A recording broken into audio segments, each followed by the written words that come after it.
Tu devras évacuer les survivants coûte que coûte. Voilà ce qu'on a dit à David Beeson.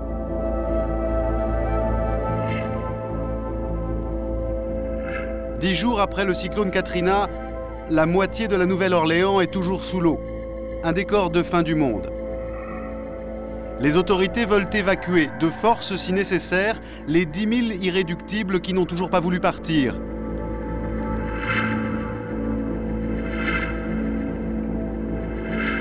David dirige une société de pêche au Texas. Il s'est porté volontaire. Bénévole, escorté par des hommes armés, envoyés par le shérif. Armé et protégé aussi. Pourquoi vous portez ça? À cause de l'eau sur mon visage. Et pourquoi l'eau est-elle dangereuse? Elle donne des maladies. Il y a des germes, des hépatites A, B, C. Et c'est quoi le problème avec les bactéries? Il faut faire gaffe de ne pas mettre ta main dans l'eau si tu as une plaie ou une coupure. Parce qu'avec les bactéries, ça va très vite.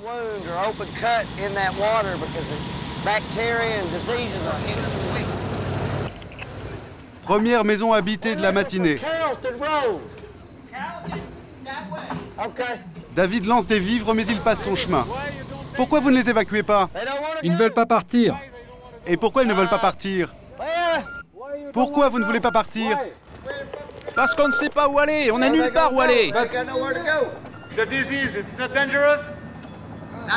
Pas encore, on n'a pas été touché. La tournée reprend donc. Et quelques centaines de mètres plus loin, d'autres survivants. Cette fois-ci, les secouristes vont se montrer plus persuasifs, mais ce n'est pas gagné. Non, on préfère rester ici. On a de la nourriture, on est au sec, on se sent en sécurité ici. Vous voyez la nourriture là? On a ce qu'il faut, on a tout ce qu'il faut. De la nourriture distribuée par hélicoptère. C'est l'armée qui nous l'a donnée. Qu'est-ce que vous attendez pour partir? Je ne veux pas partir si je ne sais pas où je vais. Je me sentirais perdu.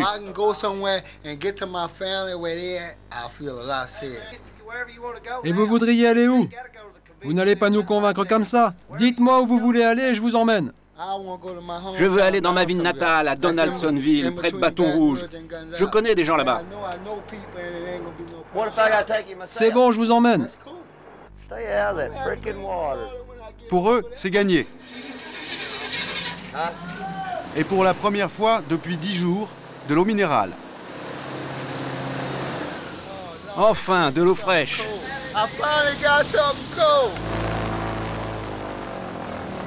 Il n'y a pas que les hommes à évacuer. Il y a aussi des centaines d'animaux domestiques abandonnés. Mais là non plus, ce n'est pas toujours facile.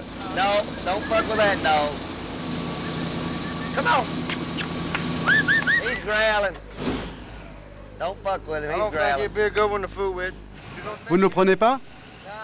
Non, il est redevenu sauvage. Il a l'air agressif. Si on l'approche, il va nous mordre.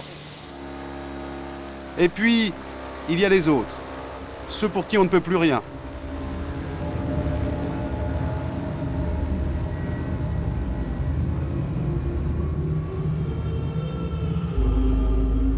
Dix jours après l'ouragan, on a déjà compté près de 400 morts, mais le ramassage des cadavres n'est pas encore une priorité.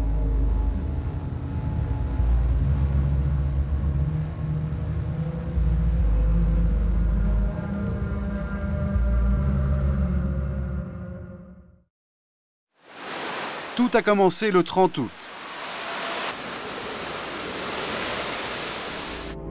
Le cyclone Katrina qui touche la Floride, puis la Louisiane, le Mississippi et l'Alabama est le plus dévastateur que l'Amérique ait jamais connu. Just after 8:20 in the morning Eastern Time, and stuff is flying down the street. Les vents soufflent à 216 km/h. Impossible pour un homme de se tenir debout. All right, that's it, guys. I'm going to come back in.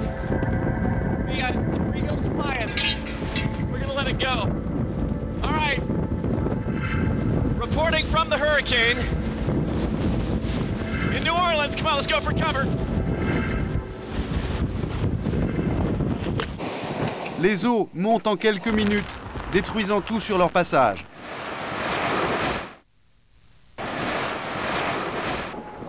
Voici la vidéo amateur qu'a filmé un habitant depuis sa maison.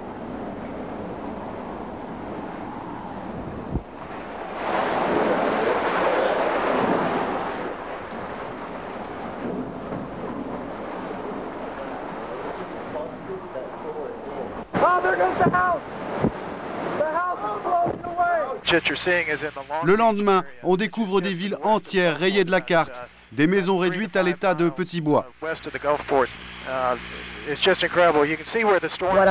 que j'ai vu aujourd'hui est équivalent à ce que j'ai vu en survolant l'Indonésie après le tsunami. Des quartiers entiers n'existent plus. Sous la force de l'ouragan, des digues ont cédé. La Nouvelle-Orléans se retrouve pour sa plus grande partie sous les eaux. Des dizaines de milliers de personnes qui n'ont pas pu fuir la ville à temps se retrouvent prisonnières. Seuls des hélicoptères peuvent les secourir. Helicopter puts out and downwash, and here comes the rescue. These two being lifted into the Black Hawk helicopter. Et surtout, au bout de quelques jours, on découvre une épouvantable catastrophe humanitaire, inimaginable dans la première puissance mondiale. Des milliers de réfugiés, noirs pour la plupart, livrés à eux-mêmes, privés d'eau, de médicaments. Une foule en colère.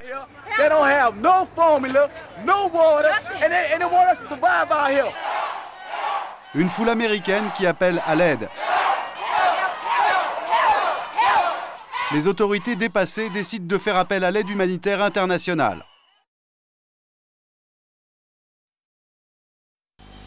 Lundi dernier, sur l'aéroport de Baton Rouge, une douzaine de sauveteurs de la Croix-Rouge française débarquent.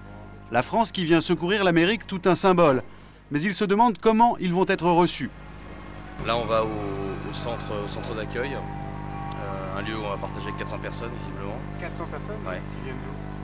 Aucune idée. Ce sont des A priori, ce serait des Croix-Rouge, oui, secouristes. Ouais. Et puis, de là, on aura un briefing demain matin à 8h. Je vais essayer d'avoir un peu plus d'informations entre-temps, mais sans garantie. Ça a l'air quand même assez bien cadré, assez bien organisé. Bénévoles pour la plupart, certains d'entre eux étaient en Asie l'hiver dernier, après le tsunami. Au QG de la Croix-Rouge américaine, l'accueil est plutôt chaleureux. On est en train de s'occuper de votre installation. On va d'abord vous enregistrer pour vous intégrer dans le dispositif.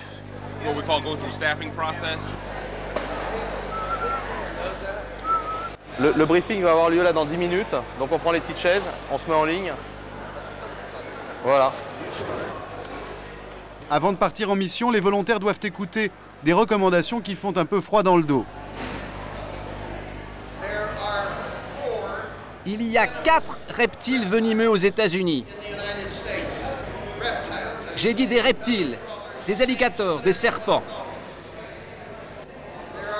Il y a des alligators, particulièrement dans les zones près des côtes. Mais vous pouvez en trouver partout dans les zones inondées.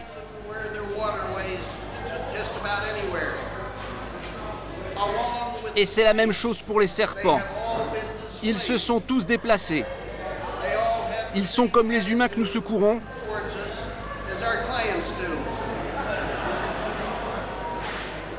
Ils ont faim et ils sont en colère.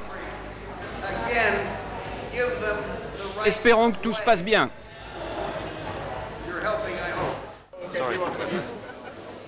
Tiens, c'est lui le chef. Bonjour. Nous avons un problème dans cette région. Explique-lui.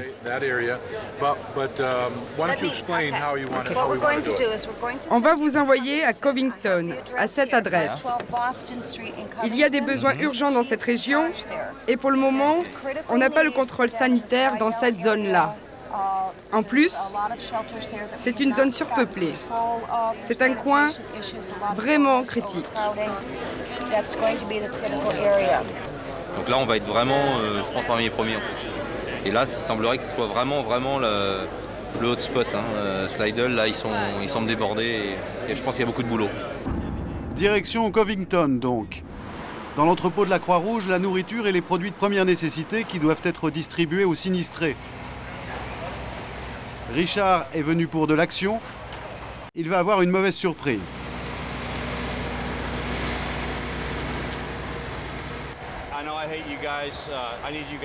J'ai besoin que tes gars m'aident à conduire des engins ou des choses comme ça. C'est pas un problème.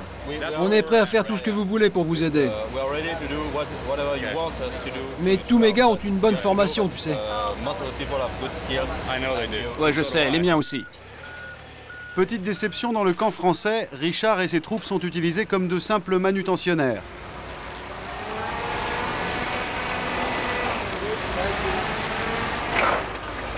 Vous attendiez à faire ça sur le travail en venant ici? Habituellement, on est plus là pour manager les gens qui font ça. Donc on s'est dit, c'est à nous de montrer un petit peu ce qu'on sait faire au démarrage. Donc on a vu que la gestion de stock était un petit peu aléatoire. Donc on s'est permis effectivement de mettre la petite French Touch sur la gestion du stock, quoi. Quelques heures plus tard, l'espoir renaît. C'est une seule personne par véhicule?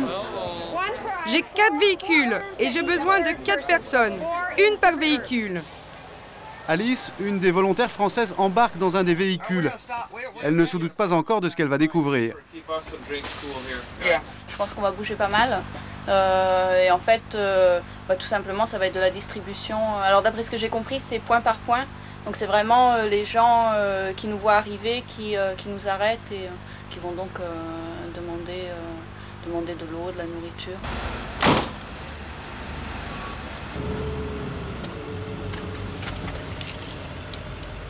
C'est la Croix-Rouge, nous avons de l'eau potable et de la nourriture aussi.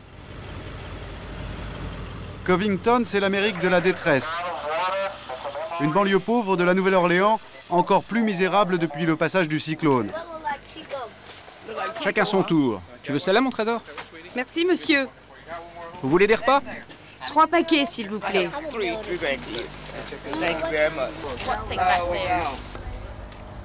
La distribution continue un peu plus loin. Ici, comme dans toute région dévastée par le cyclone, il faudra attendre plusieurs mois avant que la vie ne reprenne son cours.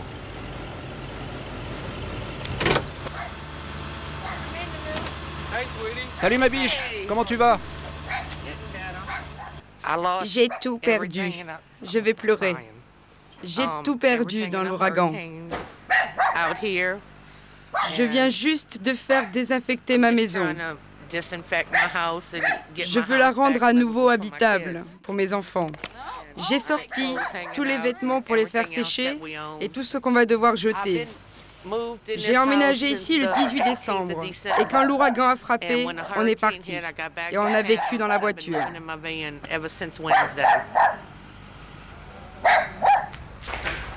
L'eau est montée jusque-là. Elle a détruit toute la maison. Ça, c'est la cuisine. Elle a été complètement détruite aussi. Mais c'est réparable. Et je suis bien décidée à tout réparer. Oh, mais tu as une nouvelle peluche? Elle s'appelle comment? Je ne sais pas. Il n'y a pas que l'eau, il y a eu l'eau et le vent, donc c'est vraiment... voilà, il y a un peu tout qui s'est combiné. Et, donc c'est une zone de désastre, c'est sûr. Et encore, nous ne sommes pas dans le secteur le plus touché. À 40 km de là, pour les rescapés du centre-ville, la situation est beaucoup plus dramatique. Je pense que c'est plutôt à droite alors. De retour à la Nouvelle-Orléans, nous croisons un homme seul sur le bord de la route. Pardon monsieur, on travaille pour la télévision française, la route du centre-ville s'il vous plaît. C'est par là, je peux monter avec vous. Je vais au même endroit que vous. Ok, montez. Je peux fumer? Ouais. Je vais vous montrer où était ma maison.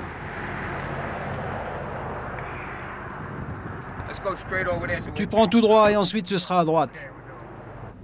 Comment tu t'appelles? Eric, et vous? David.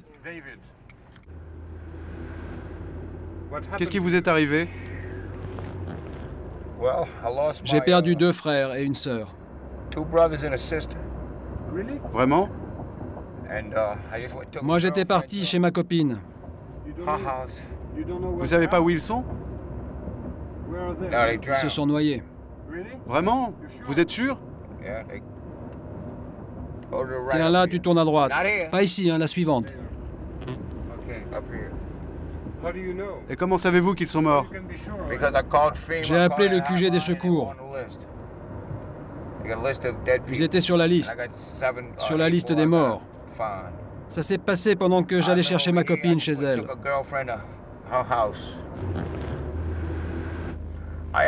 J'ai 2 maisons. Elles sont sous la flotte toutes les deux. Lundi, quand la digue a cassé, ils étaient en train de prendre leur petit déjeuner. Et l'eau a tout envahi en moins de 10 secondes. La maison de David se trouvait au pire endroit, juste au-dessous d'une digue qui a cédé, faisant des centaines de morts. La digue était là alors, et maintenant il la colmate. Elle est cassée, de là jusqu'ici.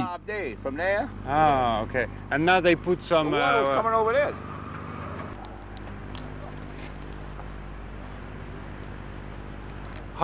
Depuis combien de temps vous n'avez pas bu? 2 days. 2 jours? Sans boire, mais pourquoi? J'ai bu de l'eau croupie. Ça c'est mauvais pour la santé.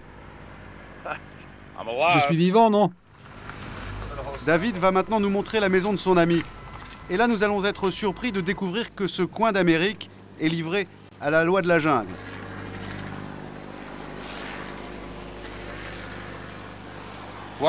Pourquoi disent-ils que les survivants seront tués? Parce que si on ne les tue pas du premier coup, eux, ils nous tueront. Il y a des pillards ici? Tout autour d'ici, il y en a. Et ils ont des flingues, plein d'armes. Ils ont essayé de piller ici tout autour. Mais ils ne se sont pas arrêtés là et j'ai tué personne. Mais s'ils s'étaient approchés, je les aurais tués.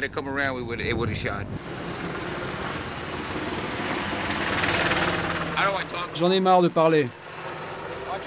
Va plus loin. Là-bas, tu auras d'autres histoires. Là-bas, il y a encore plus d'eau. Ok, sir. Tu vas voir ce qui s'est passé là-bas. C'est terrible. C'est pire que tout.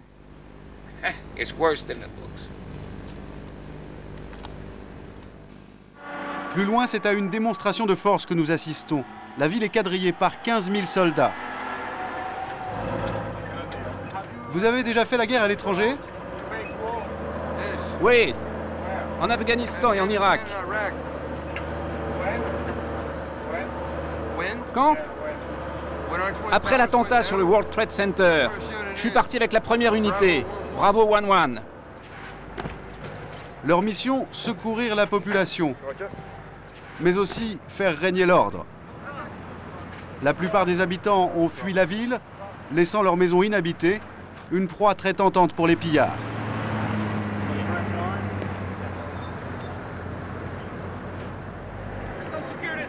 Eh, venez! Venez sécuriser cette maison! Il y a eu un cambriolage!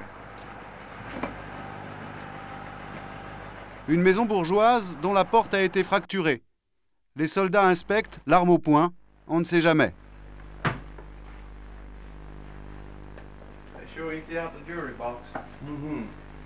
Mais ils ne trouveront personne, les pillards se sont déjà servis.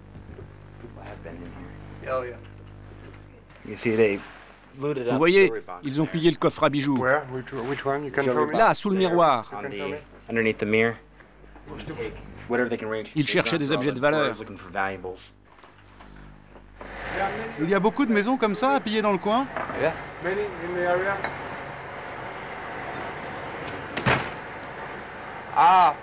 Oui, et je vous jure, on retrouvera les voleurs.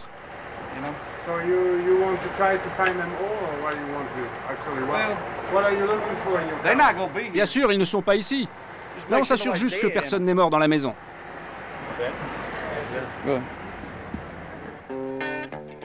15 000 hommes. Il y a aujourd'hui à la Nouvelle-Orléans plus de soldats et de policiers que de civils. Une ville en état de siège. Le moindre incident peut prendre des proportions démesurées. Ce jour-là, c'est une véritable armada qui monte à l'assaut. On recherche un homme qui a tiré sur des soldats 2 jours plus tôt depuis cet immeuble.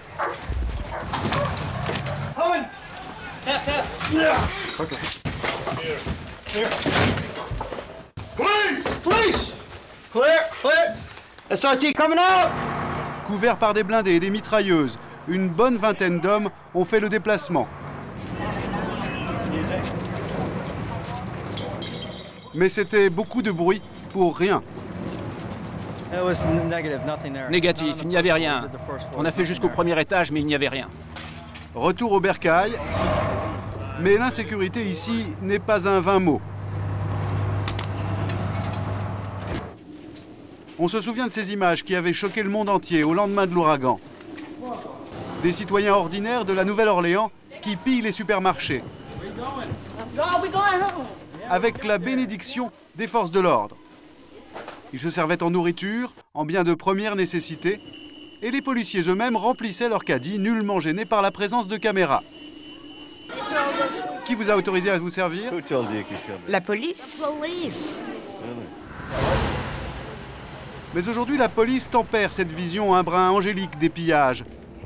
Dans ce supermarché, tous les rayons ont été totalement dévastés, et selon un responsable de la police, pas seulement par de braves citoyens. Il y en a qui sont entrés dans le magasin, et voilà ce qu'ils ont fait. Ils n'ont pas commencé par prendre de la nourriture, comme du pain par exemple, ou des œufs. Mais ils sont allés directement au rayon pharmacie pour prendre de quoi se droguer.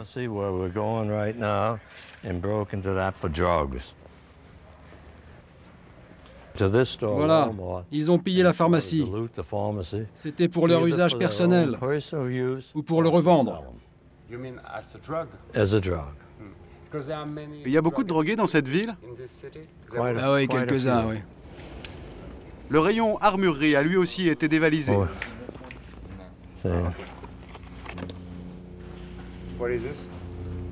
Ce sont des munitions pour les fusils.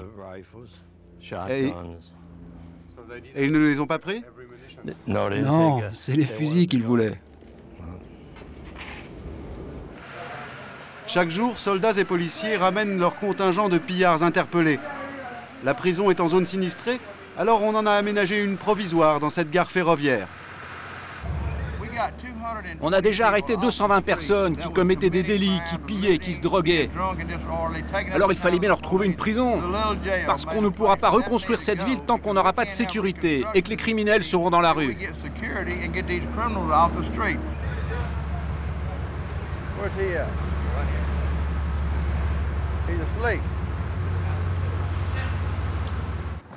Les cambrioleurs. Dans les zones sinistrées, c'est la hantise des habitants qui tentent de sauver ce qui leur reste. Pardon monsieur, qu'est-ce que vous faites? J'essaye de survivre. Et qu'est-ce que vous voulez dire? On est toujours en vie, non? On peut monter vous voir? Bien sûr. Ingénieurs à la retraite, Roger et sa femme Jessica ont quitté leur maison juste avant la tempête. Ils ont laissé leur maison sans surveillance pendant 8 jours et ils sont venus aujourd'hui constater les dégâts. L'eau est montée jusque-là. Tout est encore humide. Tout a été inondé, même la chambre. Tout a été noyé. Tout est encore humide. Tout. Même la télévision a été trempée. Et vous pouvez la sauver? Non, impossible de la sauver. Ici, on est près du lac. Et je ne m'appelle pas Johnny Weissmuller, je ne suis pas champion de natation. Alors je me suis sauvé. Robert et Jessica sont venus chercher quelques affaires. Les autorités de la ville ne leur ont pas donné le choix, ils doivent quitter leur maison. Et vous avez le droit de rester ici? Non, il faut partir avant 6 heures. On doit partir.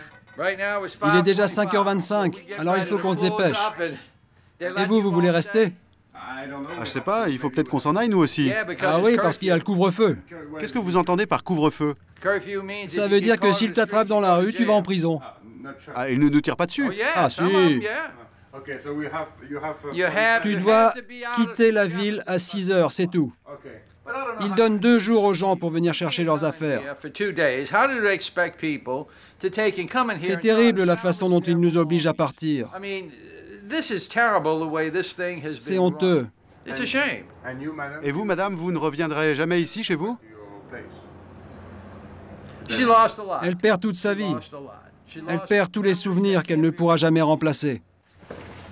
Le temps presse, une demi-heure à peine pour tirer un trait sur 40 années de vie. Une vie que Roger et Jessica sont prêts à défendre jusqu'au bout. J'ai pris mon pistolet parce qu'il y a des voleurs. Ils sont venus dans ma maison.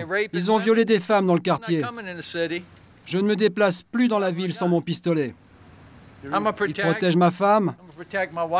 Ils me protègent. C'est contre les pillards? Oui. Tu pilles, je te tue. C'est ma façon de voir les choses. J'ai travaillé dur pour avoir tout ce que j'ai. Et j'ai pas envie de me faire piller par des voleurs. J'ai pas envie non plus de voir violer ma femme. Il faudra qu'il me tue d'abord. C'est pour ça que je le prends. Et il est chargé. À bon entendeur, salut. Pour l'heure, Roger et Jessica vont vivre quelque temps chez des amis. Ils comptent sur la police et sur l'armée pour protéger leur maison en leur absence.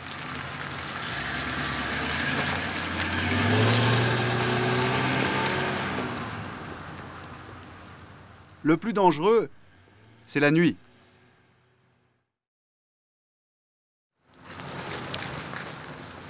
De 6 h du soir à 6 h du matin, la ville vit sous la chape d'un couvre-feu absolu.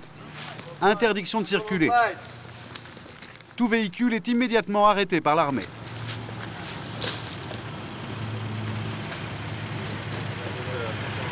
La nuit, tout le monde est suspect et personne n'échappe au contrôle, pas même les policiers, qui semblent d'ailleurs un peu médusés.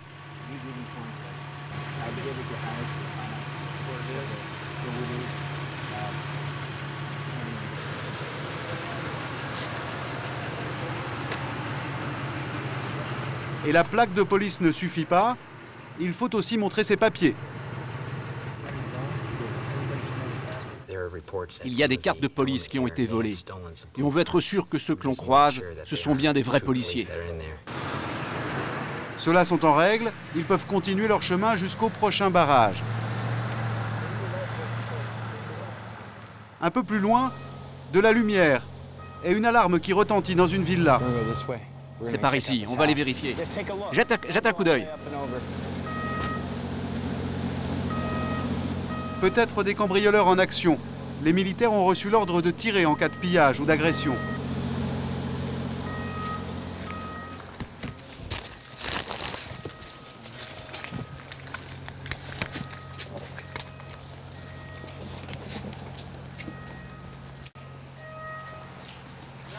Y a quelqu'un?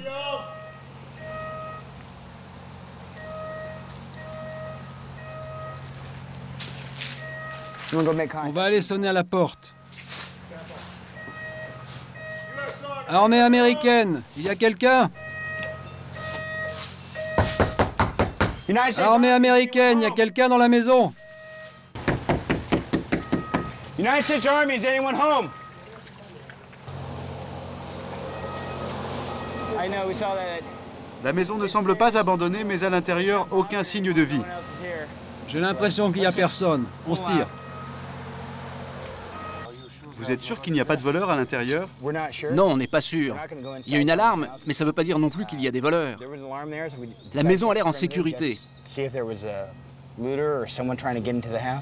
Mais rentrer à l'intérieur pour la contrôler, ça pourrait être dangereux. Parce que les gens ont le droit de défendre leur maison. Il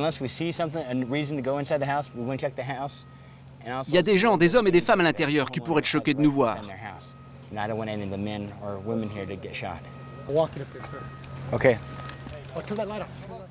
Mais l'armée n'est pas seulement là pour la sécurité. Elle a une autre mission, prioritaire ces jours-ci, évacuer le plus de monde possible et le plus vite possible, faire place nette pour entamer les chantiers de la reconstruction. Pardon, où est-ce que vous les avez trouvés, ces gens? Ceux-là, on les a trouvés sur l'avenue Joséphine. On leur avait déjà parlé plusieurs fois, mais ils hésitaient à partir. Au départ, les soldats n'arrivaient pas à les convaincre. Il a fallu insister, même les forcer un peu. Et maintenant, ils veulent bien partir.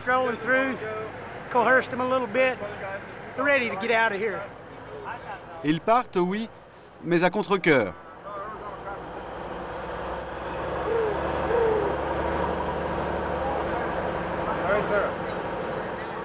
Vous allez où maintenant?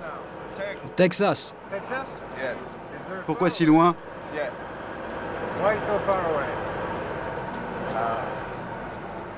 Je sais pas. Je n'arrive pas à penser en ce moment. Je quitte ma maison. Je quitte ma maison.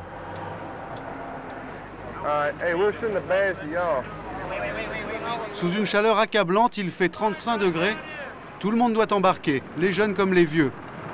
Tous partent quasiment les mains vides pour une destination dont ils ignorent tout. Vous avez déjà été au Texas? Non. Pas une seule fois dans ma vie. J'ai jamais quitté la Nouvelle-Orléans. Un hélicoptère les emmène vers l'aéroport de la Nouvelle-Orléans. De là, ils prendront l'avion pour le Texas, à 400 km d'ici. Des personnes déplacées, des familles éclatées et parfois des drames.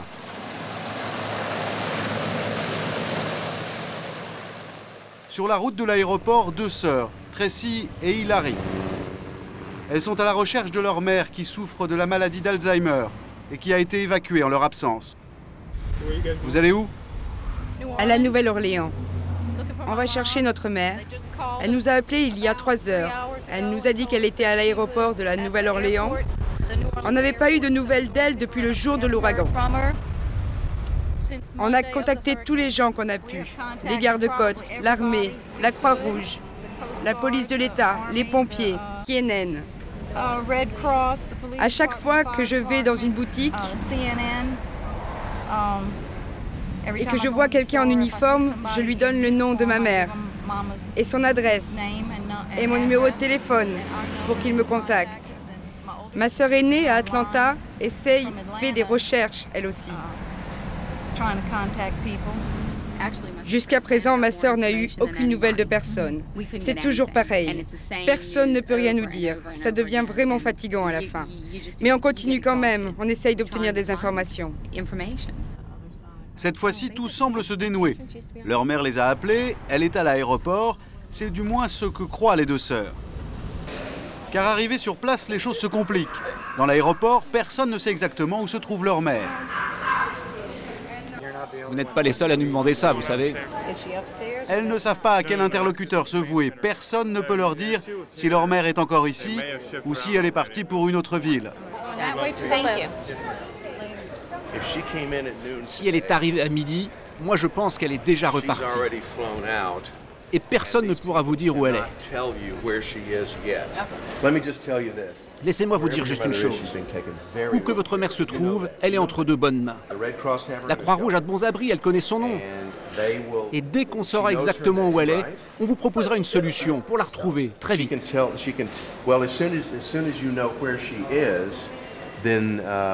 Then you can start making arrangements to go get her.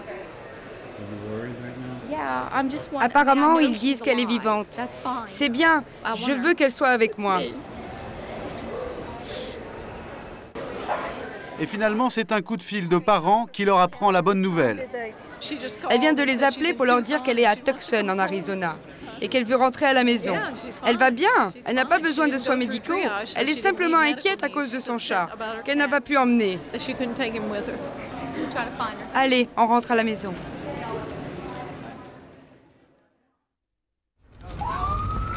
Évacuer des personnes âgées dans cette ambiance de chaos n'est pas toujours une partie de plaisir. Ce matin-là, appel d'urgence pour l'équipe d'intervention médicale.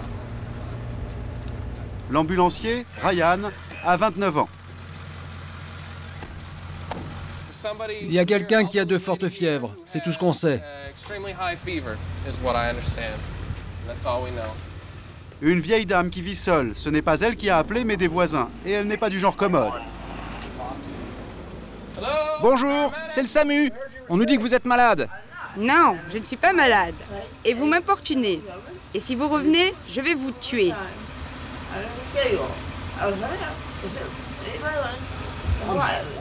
Oh, je suis désolé, on voulait pas vous embêter. On nous a dit que vous étiez malade. Eh bien, vous vous trompez de personne. Tant que je suis là, est-ce que je peux faire quelque chose pour vous? Vous avez des cigarettes? J'aimerais bien, mais je n'en ai pas, j'ai arrêté de fumer. Allez-vous-en, allez-vous-en.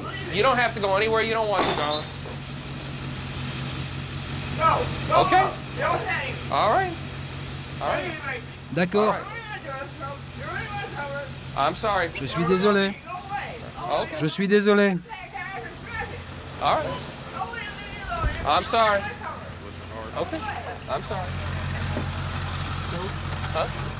Vous ne pouviez rien faire pour cette dame? Je ne peux pas la forcer à faire quoi que ce soit.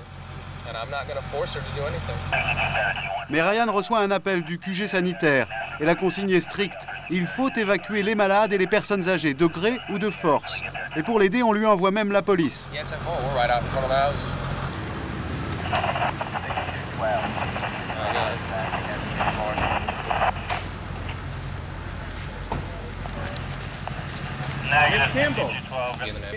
Madame, si vous n'ouvrez pas cette porte, je vais la défoncer.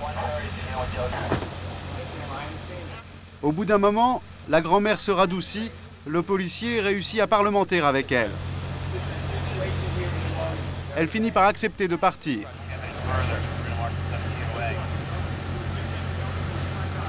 Before we get it, we'll get you up here, kick back and relax and get yourself comfortable, all right?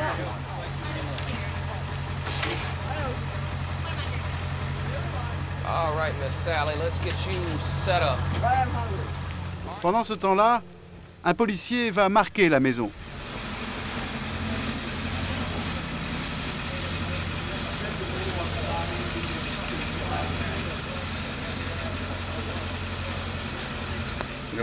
Vous savez ce que ça signifie? Ça signifie qu'on a inspecté la maison. Zero bodies, zéro cadavre.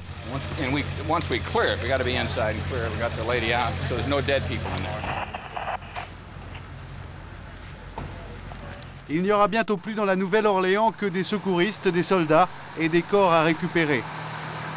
La ville va totalement se vider de ses habitants.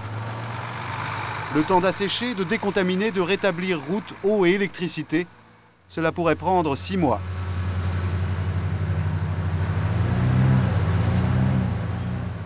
Et là, on va sur Saint-Charles et ensuite State Street. On y va. Avant de quitter la Nouvelle-Orléans, nous avons croisé le consul de France. Le type de téléphone, ouais. Je cherchais la bagnole. C'est TF1 maintenant et puis la deuxième partie c'est Antenne 2, ok? Et dites-moi, M6, vous nous avez oublié peut-être? Non, on était là, je suis le consul. Vous voulez monter avec moi? Le consul fraîchement nommé, Pierre Lebovitch, tient à faire savoir que les Français de Louisiane ne sont pas oubliés. On va à State Street. State Street, ok. On a extrait 8 hier. Un retrouvé aujourd'hui 9. 2 dont on a maintenant la certitude qu'ils sont hors de danger. Ça fait 11. Ça paraît pas dérisoire, mais... Non, c'est une première mission. Et puis demain, il y a des équipes spécialisées qui vont continuer. Mais nous voulions adresser un signal très fort aux Français qui sont encore là. On est les seuls à faire ça, hein, je crois, hein, sans vouloir m'avancer. Qu'est-ce que vous en pensez, mon colonel? J'ai pas vu d'autres équipes de... J'ai entendu dire qu'il y avait une équipe d'anglais qui faisait... C'est possible, c'est possible. On estime à une quarantaine le nombre de Français qui ont dû être secourus suite à la tempête.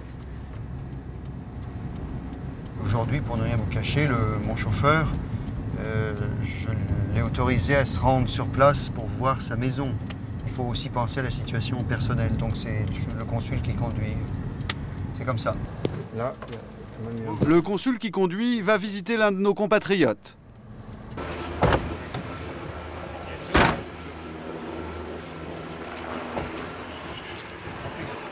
Bonjour monsieur, je suis le consul.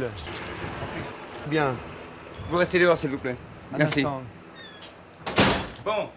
Est-ce que le soir, ça... Non, on est armés jusqu'aux dents. Ok.